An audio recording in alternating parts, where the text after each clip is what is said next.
Boštjan, danes je pri založbi Unko izšla tvoja nova knjiga Na begu.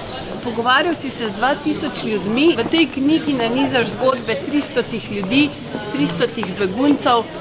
Praviš, da te begunske zgodbe zanimajo že od najstniških let. Povej še kaj o tem. V bistvu bi na začetku rekel, da je to v bistvu potovanje z begunci. 16 let od Melilje, španske splave na maroškem ozemlju, praktično do Brežice. Ja. In vmes soočanje z vojnami, vsemi možnimi vojnimi zločini in ljudmi, ki so izgubili svoje domovanja zaradi vseh teh tragedij. Ves čas sem bil praktično z njimi, usporedno sem pokrival tako vojne kot zasebne tragedije. In nekako je ta zgodba potem lansko jesen, pozno poletje obiskala tudi Slovenijo in se mi zdelo ključno, da ljudem, ki razumejo samo jezik številk, poskušam upovedati, da ljudje, ki prihajajo, imajo imena, obraze, svoje usode, da spoznamo, da smo to mi, da to niso oni, da gre za vse nas. Na drugi strani, ja, res je, begunsko zgodbo praktično spremljam, odkar sem novinar. Ko sem prišel na mladino, še globoko v srednji šoli, je bila bosanska vojna na svojem vrhuncu. Ja. In takrat sem začel zelo intenzivno pokrivati bosanske begunske zgodbe in zgodbe bošnjaških beguncev in s tem sem prišel v stik s tragedijami in se mi je zdelo, že takrat sem kot najstnik čutil nek občutek krivde, privilegiranost.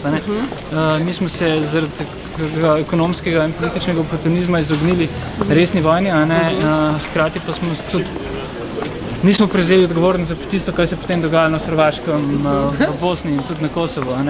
In se mi je zdelo, da kot slovenski najstnik, ki mu ni bilo treba bežati v druge države, preživeti zgodne mladosti v begunskih taboriščih ali pa še kaj huje, da imam odgovornost, da moram to početi. In to se nadaljuje do danes. Ta nekako občutek krivde je vedno bil driving force.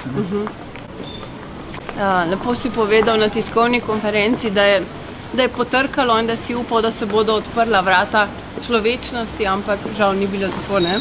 Žal ni bilo tako, ne. Odprla so se vrata teme in znova se je dokazalo, da je hitrost teme še bistveno hitrejša od hitrosti svetlobe.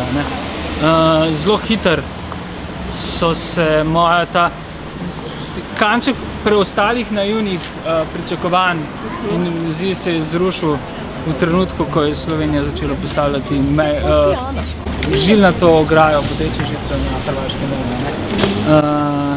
Od tistega trenutka me je sram, da živim v tej državi. Povej nekaj lepega o prihodnosti, prosim. Odgovorno.